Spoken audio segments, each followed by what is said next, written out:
जय राधा माधव कुंज बिहारी।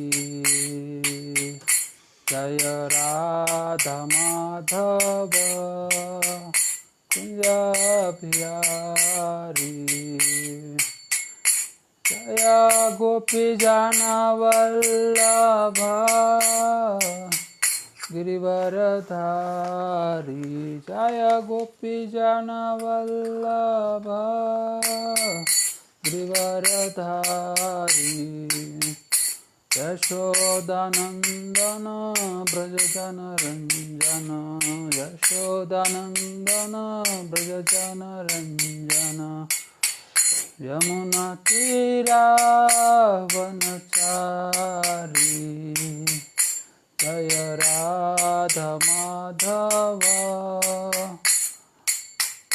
जय कुंज बिहारी। जय गोपी जन वल्लभ गिरिवरधारी। यशोदानंदन ब्रज जन रंजन। यशोदानंदन ब्रज जन रंजन। यमुना तीरावनचारी। जय राधा माधव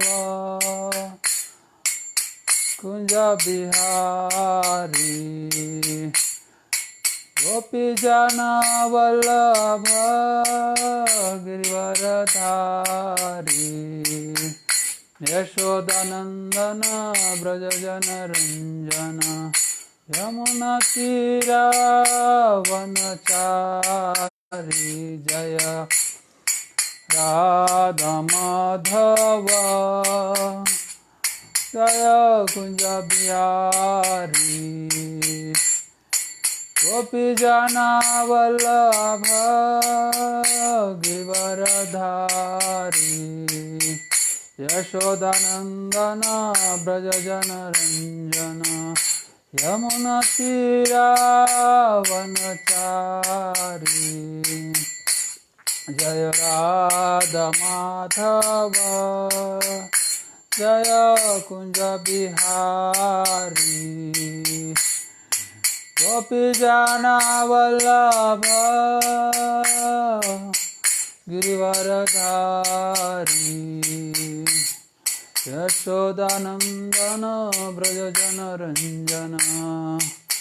यमुना तीरावनचारी। जय राधा माधव कुंज बिहारी। गोपी जन वल्लभ गिरिवरधारी। यशोदानंदन ब्रज जन रंजन। यमुना तीरावनचारी। जय राधा माधव कुंज बिहारी। गोपी जन वल्लभ गिरिवरधारी। यशोदानंदन ब्रज जन रंजन। यमुना तीरावनचारी। जय राधा माधव जय कुंज बिहारी। गोपी जन वल्लभ गिरिवरधारी। यशोदानंदन ब्रज जन रंजन। यमुना तीरावनचारी।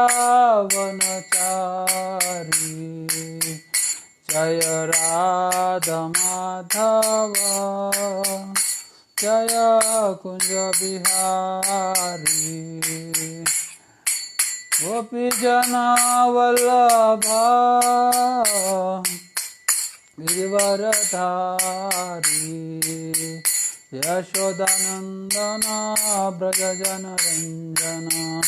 यमुनातीरावनचारी जय राधा माधव जय कुंज बिहारी गोपी जन वल्लभ गिरिवरधारी यशोदानंदन ब्रज जन रंजन यमुनातीरावनचारी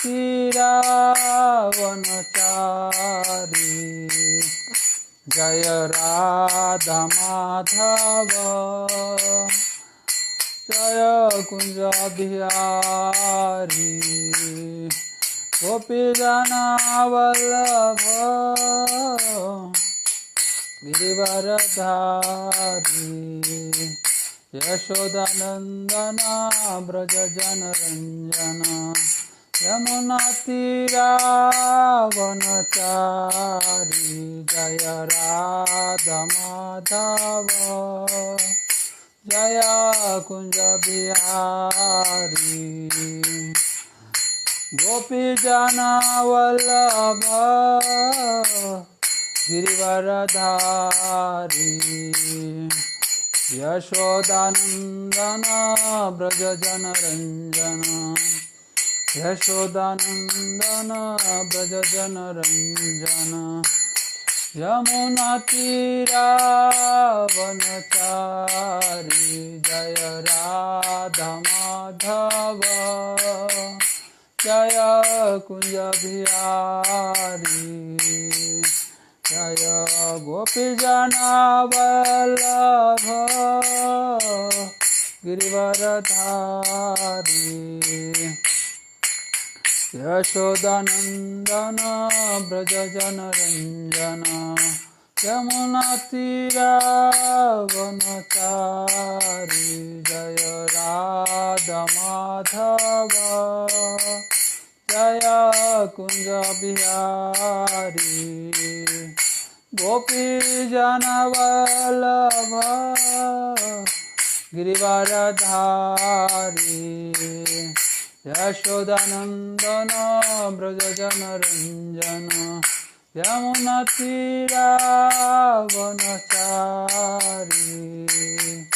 जय राधा माधव कुंज बिहारी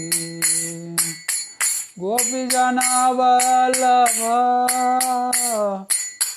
गिरिवरधारी यशोदानंदन ब्रज जन रंजन यमुनातीरावनचारी हरे कृष्ण कृष्ण कृष्ण हरे हरे हरे राम राम राम हरे हरे हरे कृष्ण कृष्ण कृष्ण हरे हरे हरे राम राम राम हरे हरे हरे कृष्ण कृष्ण कृष्ण हरे हरे हरे राम राम राम हरे हरे हरे कृष्ण कृष्ण कृष्ण हरे हरे हरे राम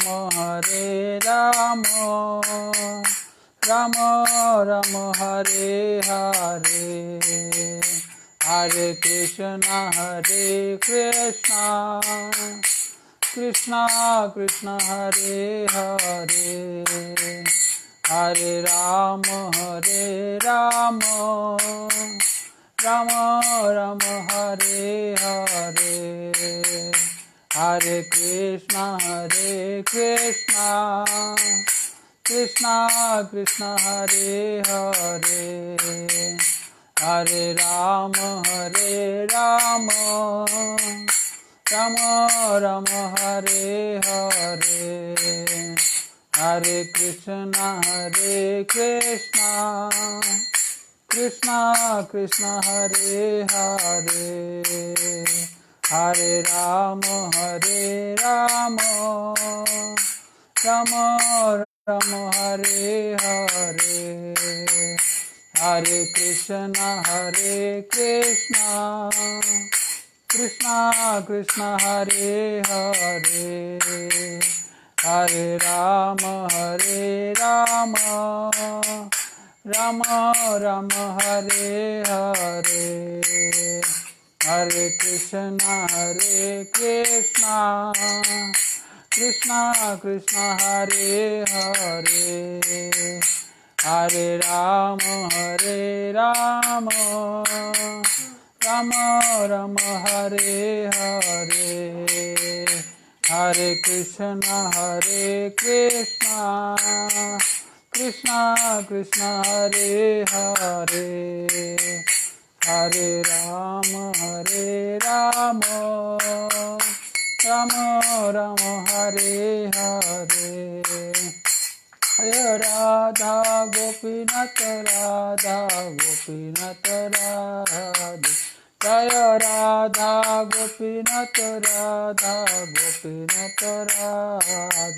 जय जगन्नाथ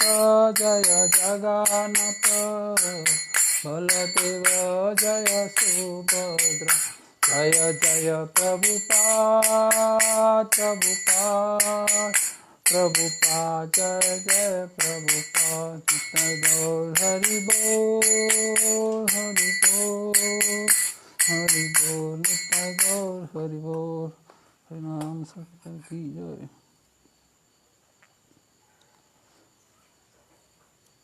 तो इस्कॉन औरंगाबाद की तरफ से आज के भागवत क्लास में सभी भक्तों का स्वागत है। आज का जो भागवत है, इस भागवत आज छठवां स्कंद जो है, अपन जो भागवत पे चर्चा करने वाले हैं, तो छठा स्कंद है और पहला अध्याय तीसरा, चौथा और पांचवा श्लोक पे अपन चर्चा करने वाले हैं।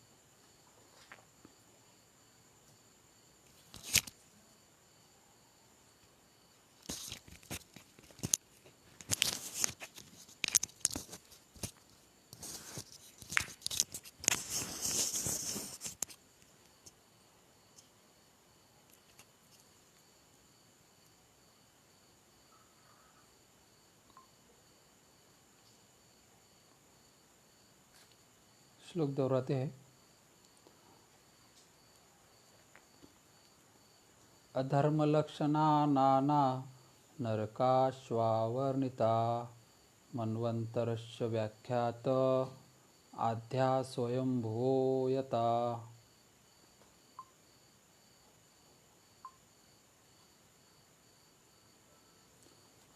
अधर्म लक्षणा अपवित्र कार्यों के लक्षण से युक्त नाना विविध नरक च भी अनुवर्णिता वर्णित किए गए मनुओं का परिवर्तन ब्रह्म के एक दिन में 14 मनु होते हैं। च भी व्याख्यात वर्णन किए गए आदि स्वयंभुव ब्रह्मा जी के पुत्र यत, जिसमें अपने नरकीय जीवन की उन विविध योनियों का भी वर्णन पंचम स्कंद के अंत में किया है, जो पाप कार्यों से फलित है। और आपने प्रथम मनवंतर का वर्णन चतुर्स्कंद में किया है, जिसकी अध्यक्षता ब्रह्म के पुत्र स्वयंभू मनु ने की थी। प्रियव्रतोतानपो पदो वर्षश्च रीतानि च दीपवर्षसमुद्राद्रि नववनस्पतीन धरामण्डलस्य स्थानं भागलक्षणमानता ज्योतिषं विवरानं च यथेदमसुजाद्विभो प्रियव्रतोत्तानपदो वर्षास्तचारितानि च दीपवर्षसमुद्राद्रि नद्युद्यान वनस्पति धरामण्डलसंस्थान भागलक्षणा लक्षणमानता ज्योतिषा विवरानं च यथेदमसुजादिव्यो। प्रियव्रत का उत्तान पदों तथा उत्तान पद का वंश कुल तत चरितानि उनके गुण च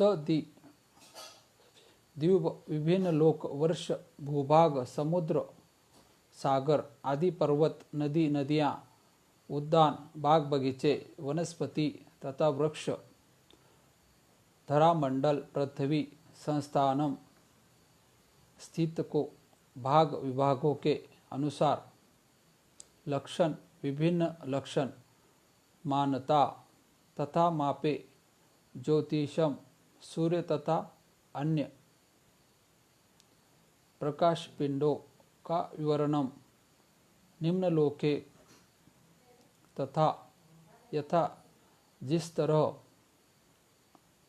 इदम यह असुजत उत्पन्न किया विभो पूर्ण पुरुषोत्तम भगवान ने। हे प्रभु, अपने राजा प्रियव्रत तथा राजा उत्तानपाद के कुलों तथा गुणों का वर्णन किया है।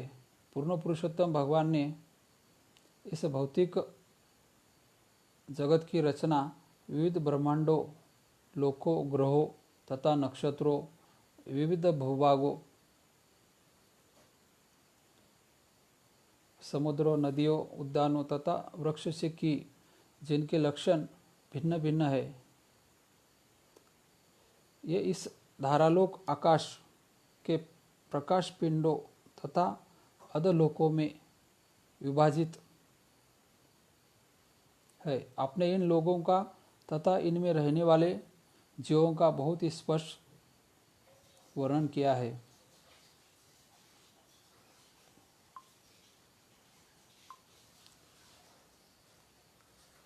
तात्पर्य,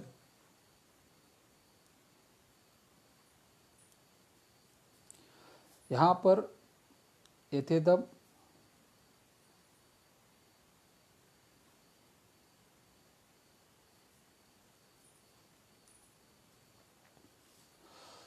तात्पर्य शील प्रभुपाद द्वारा यहाँ पर यथेदम असुजद विभु शब्दों से यह स्पष्ट रूप से लक्षित होता है कि सर्वशक्तिमान भगवान ने इस संपूर्ण भौतिक जगत की सृष्टि विविध प्रकार के लोगों नक्षत्रों इत्यादि से कि नास्तिक लोग ईश्वर के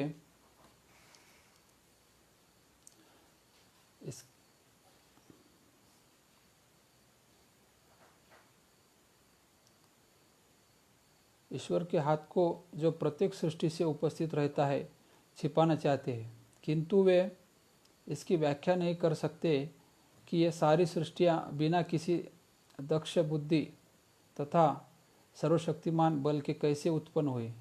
केवल कल्पना करना या चिंतन करना समय का अपयोग है।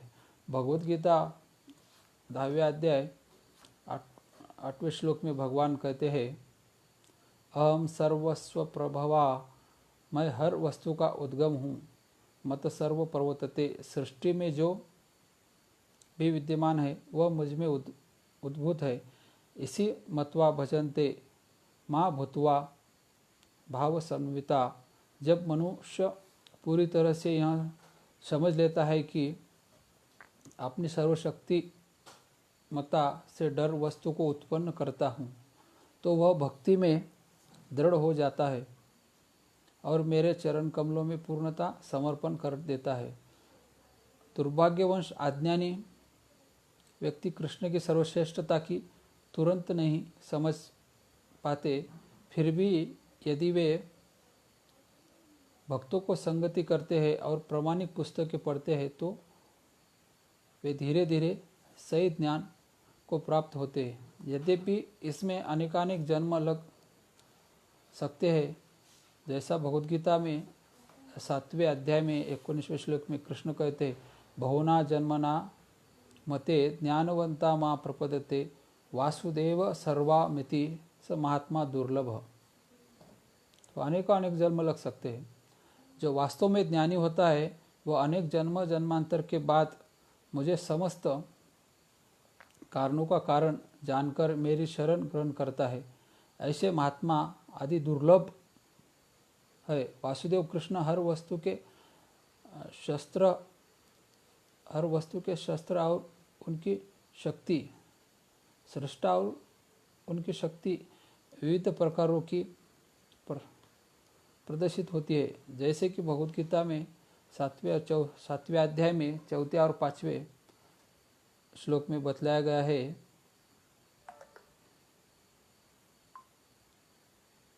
जीव भौतिक शक्ति तथा आध्यात्मिक शक्ति का संयोग है और वह हर सृष्टि में पाया जाता है।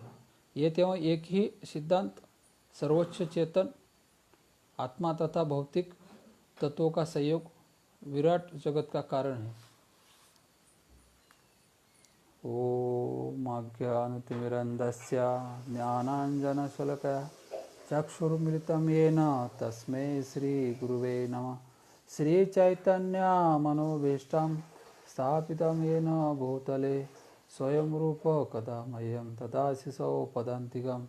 वन्देऽहं श्रीगुरो श्रीयुतपदकमलं श्रीगुरून् वैष्णवांश्च श्रीरूपं साग्रजातं सहगण रघुनाथपितं तम सजीवं सवदेतं सावधूतं परजनासहितं कृष्णचैतन्यदेवं श्रीराधाकृष्णपदान् सहगण ललिता श्रीविशाखान्विता च।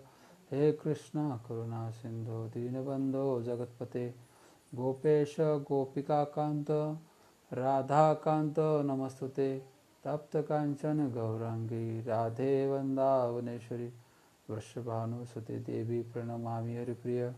वंशाकल्पतरुभ्यश्च कृपा सिन्धुभ्येव च पतितानां पावनेभ्यो वैष्णवेभ्यो नमो नमः।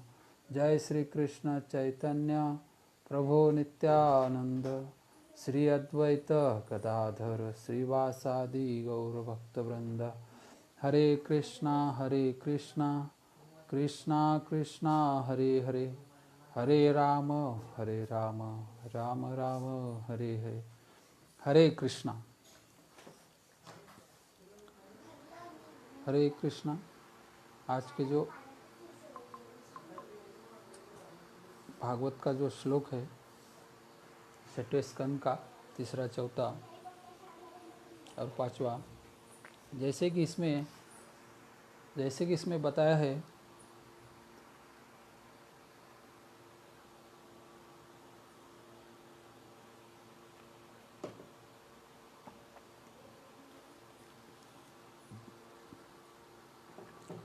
पांचवें स्कंद में नरकीय जीवन जो पाप कर्म करते हैं तो उनको जो नरक भोगना पड़ता है, तो उसके बारे में 5वें स्कंद के लास्ट के अध्याय में बताया है कि पाप कर्म करने से नरकीय जीवन भोगना पड़ता है। अगर नरकीय जीवन अब भोगने का कारण क्या हो सकता है? नरकीय जीवन जब भी भोगना पड़ता है अगर कुछ पाप कर्म करते हैं तभी, तो उसमें अलग अलग पापों के लिए अलग अलग दंड है। तो वो दंडनीय जीवन पाप कर्म करने से आदमी को जो है भुगतना पड़ता है। तो सुखदेव गोस्वामी को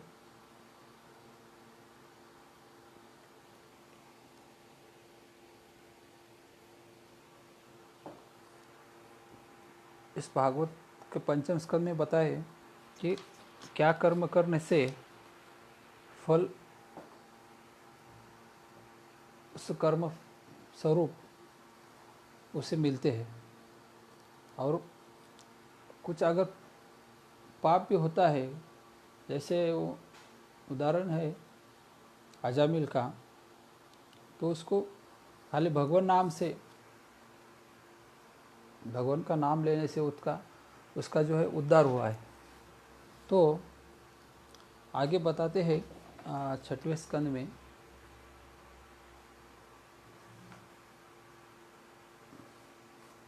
भगवान को शरण अगर जाते हैं अपन, भगवान की शरणागति लेते हैं, जैसे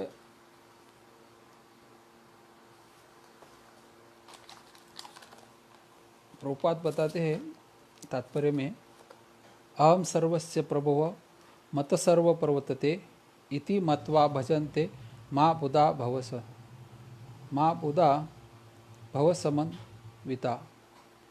तो इस प्रकृति जो है भगवान की है, और इस आध्यात्मिक जगत में उत्पत्ति करता सर्व भगवान से जो है उत्पत्ति हुई है। तो यही भगवान की शरणागति लेके पापों का प्रायश्चित जब कुछ प्रायश्चित कर सकते हैं, मगर वो प्रायश्चित करने के लिए वो बहुत ही वेदनादायक है। वो वेदनादायक जीवन में बहुत कठिनाई आती है।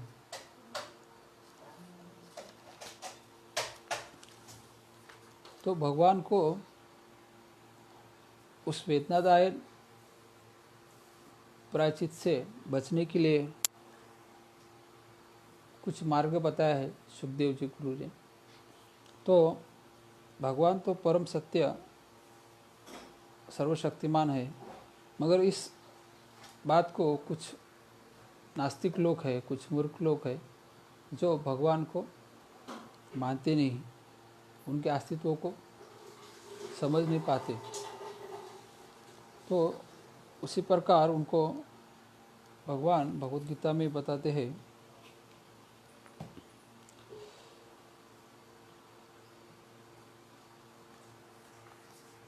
अगर कुछ उदाहरण से समझाया जाए तो भगवान श्री कृष्ण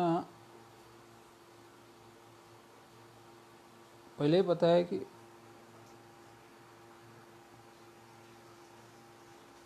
युगे युगे, इस युग में और वर्तमान समय में भगवान जब भी आते हैं तो ज्ञान देते हैं।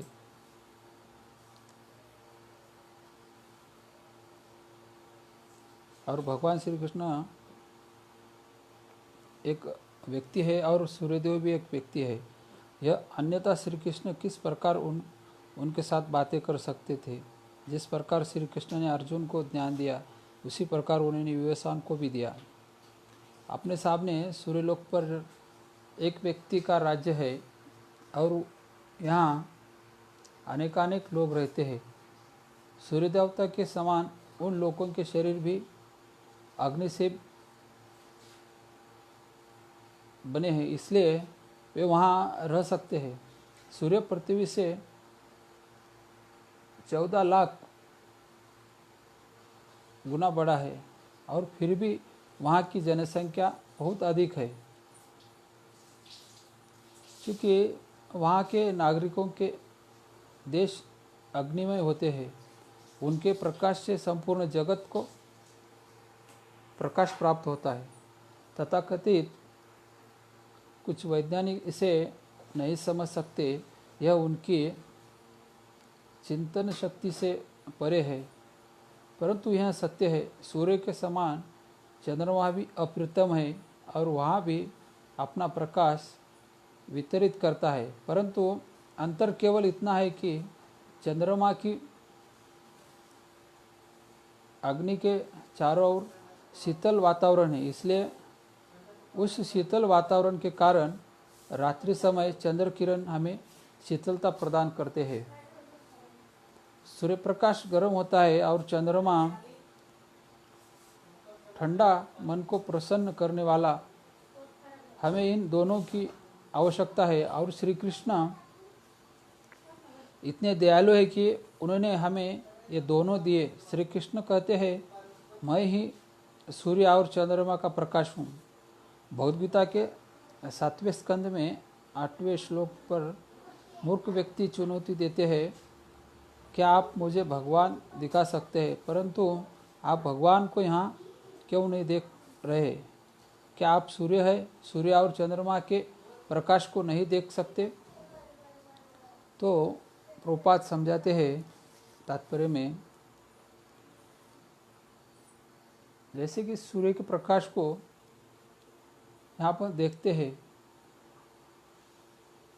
ऐसा क्यों कह रहे हैं कि भगवान को नहीं देख सकता?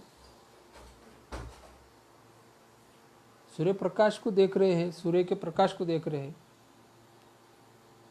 वैसे ही भगवान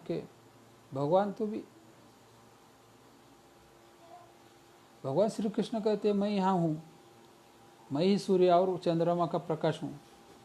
तो फिर उन्हें उस रूप में देखने में क्या कठिनाई है? नास्तिक लोग होते हैं, उसे समझ नहीं पाते। जैसे शास्त्रों में बताया गया है कि प्रत्येक ग्रह पर प्राणी है, अनेक ग्रहों पर प्राणी है। इसके लिए वैदिक ग्रंथों में उन किरण शब्दों का प्रयोग किया गया है, अर्थात प्राणियों से भरा। हम देखते हैं कि न्यूयॉर्क में कितने सारे प्राणी रह है, परंतु यदि आप अनेक देशों में प्राणी हैं, परंतु अगर आप उन ऊपर से देखना चाहते हैं तो उसे आप देख नहीं पाते, नहीं देख सकते। अगर इसी का मतलब तो ये नहीं हो सकता कि वहाँ पर प्राणी नहीं है। इसी प्रकार हम असंख्य ग्रहों के विषय में कोई जानकारी नहीं है, अपितु अत्यधिक दूर होने के कारण हम मान बैठे हैं कि वहाँ कोई नहीं रहता, परंतु ये सब लाखों ग्रह प्राणियों से भरे हुए हैं। यह कल्पना नहीं अपितु तथ्य है।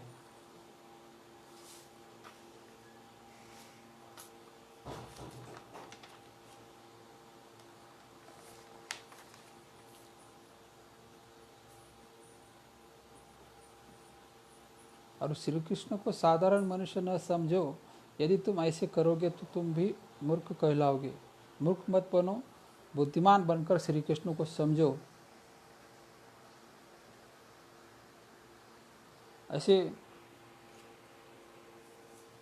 प्रभुपाद बताते हैं। तो भी कुछ नास्तिक लोग होते हैं, अपने आप हो रहा है, ऐसा नास्तिक लोगों का कहना है, ये सब कुछ जो है अपने आप हो रहा है। यदि प्रकृति इसलिए इतनी सुंदर है क्योंकि इसके पीछे भगवान की शक्ति है। तो जैसे अध्याय में बताया, भगवान नदी, उद्यान, पर्वतों, सारी जो भौतिक प्रकृति ये जो बनी है, इतनी सुंदर प्रकृति बनी है, तो ये प्रकृति के पीछे कोई तो शक्तिमान है, कोई तो शक्ति है, तभी तो ये प्रकृति बनी है।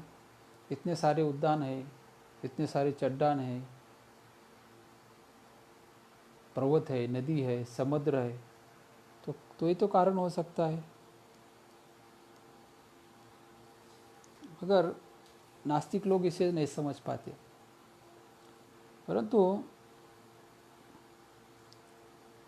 प्रभुपाद उनको बताते हैं, आप अपना सिर मुंडवा लीजिए, अगले दिन से बाल बढ़ने आरंभ हो जाएंगे। क्या आप जानते हैं कि यह कैसे होता है? तो उनके पास कोई जवाब नहीं होता है।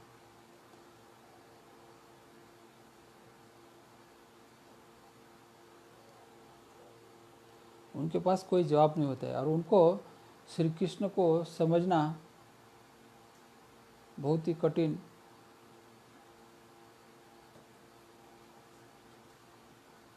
कठिन है। नास्तिक लोगों तो दूर की बात है, मगर भक्तों को अनेक से अनेक जन्म लेना पड़ता है, तभी भगवान को कोई समझ सकता है। तो श्री कृष्ण को साधारण मनुष्य न समझो, यदि तुम ऐसा करोगे तो तुम भी मूर्ख कहलाओगे। मूर्ख मत बनो, बुद्धिमान बनकर श्री कृष्ण को समझो, और यदि तुम श्री कृष्ण को समझ जाते हो तो तुरंत मुक्त हो जाओगे। भगवद गीता में जो 4वां अध्याय है उसमें 9वें श्लोक में श्री कृष्ण कहते हैं, जन्म कर्मच्च मे दिव्यमेव।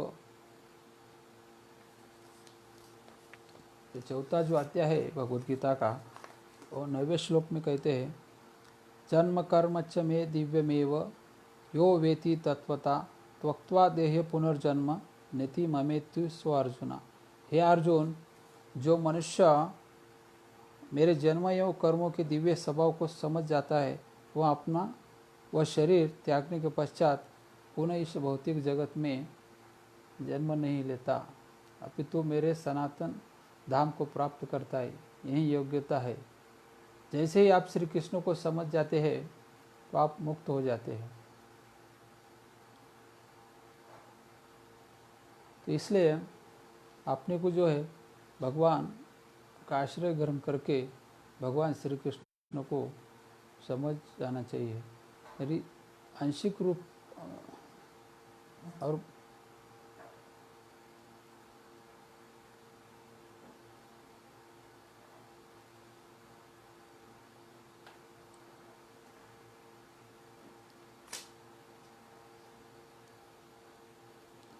भगवान से जो भी शक्तियाँ आती है, जैसे भगवान की शक्तियाँ निराकार है, परंतु श्री कृष्ण निराकार नहीं है। मूर्ख लोग उन्हें समझ नहीं पाते। पुनः सूर्य का उदाहरण ले। सूर्य प्रकाश संपूर्ण सृष्टि में फैला हुआ है, परंतु वो प्रकाश सूर्य फैला हुआ है, परंतु संपूर्ण सृष्टि वह प्रकाश सूर्य ग्रह से आता है। तो कौन अधिक महत्वपूर्ण है, सूर्य प्रकाश अथवा सूर्य? निश्चित ही सूर्य अधिक महत्वपूर्ण है, क्योंकि सूर्य प्रकाश जो है उसी पर निर्भर करता है। इसी प्रकार भगवान अपनी शक्तियाँ से अधिक महत्वपूर्ण है। सूर्य के उदाहरण द्वारा आप श्री कृष्ण को समझ सकते हैं। सूर्य प्रकाश असंख्य अणुओं का मिश्रण होता है, वह एक घट नहीं होता। सूर्य किरण का प्रत्येक अणु स्वयं में अलग होता है। इसी प्रकार निराकार ब्रह्मज्योति के असंख्य अणु आत्माएं हैं। शास्त्र के अनुसार जीवात्मा का आकार अत्यंत छोटा है। बात के अप्रभाव का राम 1000वां हिस्सा है। ऐसी असंख्य जीवात्माएं ब्रह्मज्योति में स्थित है।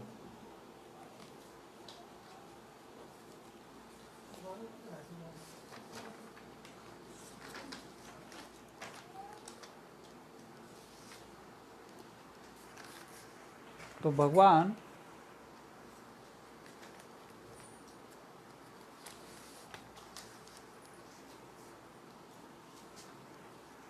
का खाली नाम स्वरूप और भगवान का नाम लेते हैं, भगवान का आश्रय लेते हैं, तो भगवान अनेक कारणों से इस संसार में अवतार लेते हैं और भगवत भक्तों की रक्षा करते हैं।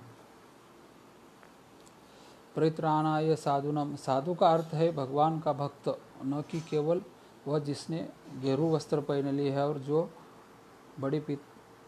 बीड़ी पीता है। शास्त्रों में साधु के लक्षण का वर्णन है। तितिशव करुणिका सुहद सर्वदेहिनम अजात शास्त्रवा शांता साधव साधुभूषणा।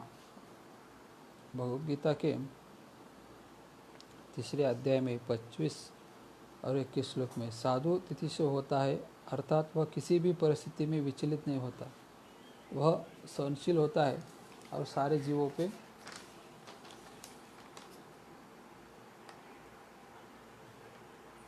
प्राणी हितों पे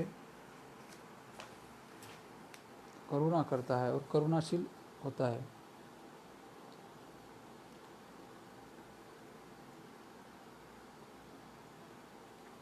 तो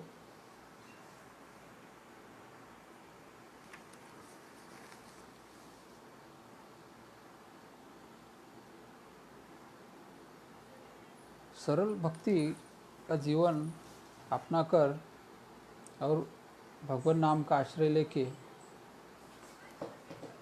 अनेक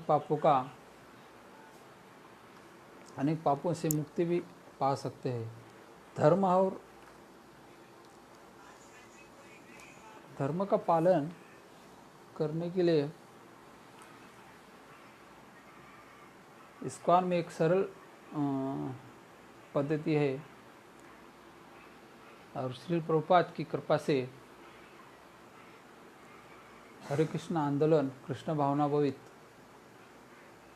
जो शुरू किया है प्रभुपाद ने, उनका आश्रय लेते हैं, उनके भक्तों का संग लेते हैं, उनके किताबों का आश्रय ग्रहण करते हैं, किताबों को पढ़ते हैं। प्रभुपाद 50 से ज़्यादा किताबों का लिखान किया है और उसी लिखान किताबों का अगर पढ़ते हैं तो भगवान को उनके भक्तिमय मार्ग का अनुकरण करके भगवान को प्राप्त कर सकते हैं।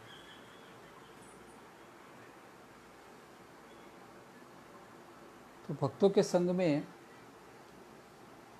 रहकर ये बातें सीखते हैं और उनका अगर संग करते हैं तो अपन जो है भक्त बनकर एक अच्छे धर्म का पालन भी कर सकते हैं। भगवान बोलते हैं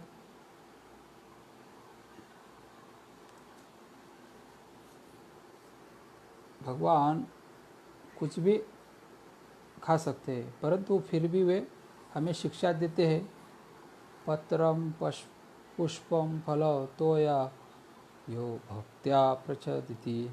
भगवद गीता में 90वें अध्याय में 26वें श्लोक में कहते हैं कि हम इन वस्तुओं को उन्हें भोग लगाकर खा सकते हैं, यही हमारा भोजन है।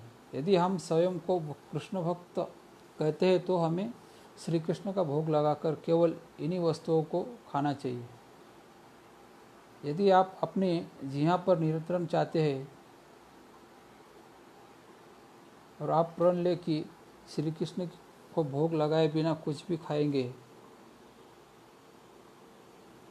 तो तार मध्य जीवा थी लोभमय सुदुर्मति। जिह्वा प्राणी की सबसे बड़ी शत्रु है, वह सदैव हमें घसीटती रहती है।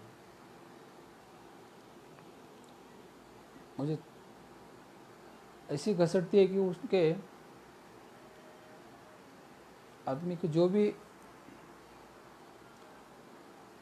व्यसन है तो उसको मजबूर कर देती है। तो उसे छुटकारा पाने के लिए सरल जीवन है, सरल उपाय है, भगवान को जो भी है भगवान को भोग अर्पण करके कृष्ण प्रसाद अगर जीवा उसका ग्रहण करते प्रसाद का तो बहुत ही सरल रूप से जिया जैसी जो शत्रु है उससे आसानी से छुटकारा पा सकते हैं। ऐसे अनेक उदाहरण हैं। प्रभुपाद के आंदोलन में पाश्चात्य जगत के बहुत सारे भक्त नशा करते थे, व्याभिचार करते थे, मगर प्रभुपाद के कृपा से और हरे कृष्ण आंदोलन से वो आज पूर्णतः वैदिक जीवन और अच्छा जीवन व्यतीत कर रहे हैं। तो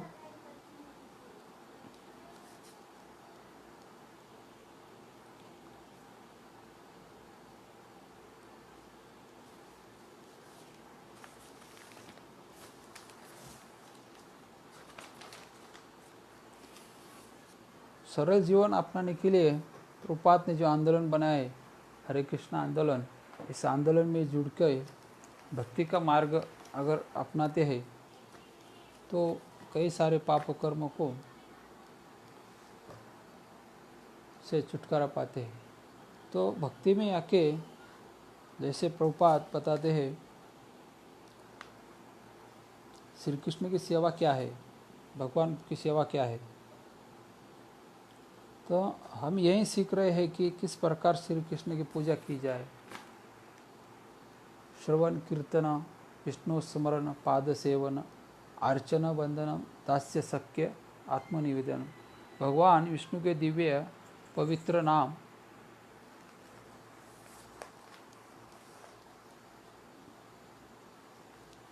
जो भगवान का पवित्र नाम है और उनका जो रूप है, साज समाज तथा लीलाओं के विषय में सुनना तथा कीर्तन करना, उनका स्मरण करना, भगवान के चरण कमलों की सेवा करना, विधि द्वारा भगवान की पूजा करना, भगवान से प्रार्थना करना, उनका दास बनना, भगवान को सर्वश्रेष्ठ मित्र के रूप में मानना तथा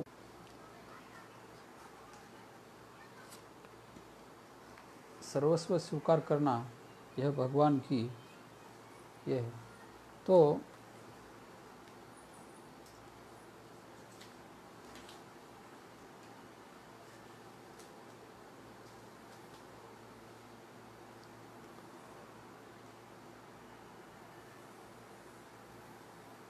और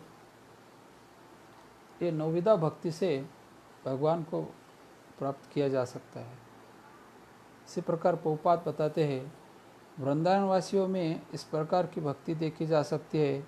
जब श्री कृष्ण वृंदावन में अपनी अलौकिक लीलाएं कर रहे थे तो उस समय गोप गोपियों ने शुद्ध भक्ति का सर्वोच्च उदाहरण स्थापित किया।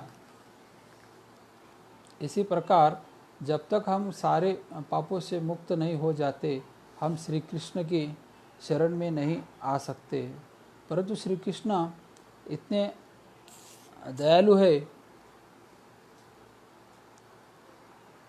वे निर्देश देते हैं कोई बात नहीं, यदि तुम्हारे मन में भौतिक इच्छाएं है फिर भी तुम मेरे शरण में आ सकते हैं, तो अन्य किसी का आश्रय मत लो, बस पूरी तरह से मेरे ऊपर निर्भर रहो।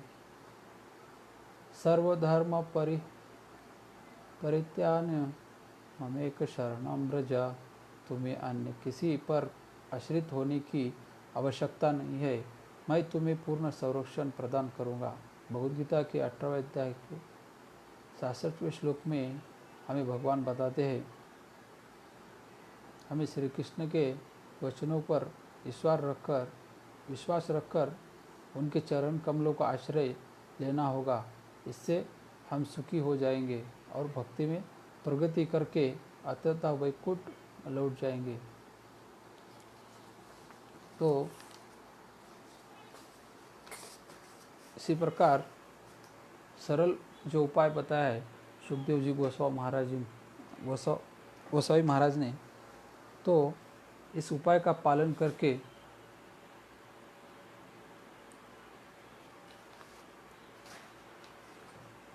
पाप कर्मों से मुक्त होकर एक सरल जीवन भगवान का आश्रय लेके व्यतीत करके भगवत धाम जा सकते हैं। तो आज का अपना जो भागवतम पे चर्चा है, सारे भक्तों के चरण कमलों पे समर्पित करके यहीं पर चर्चा को विराम देते हुए हरे कृष्ण।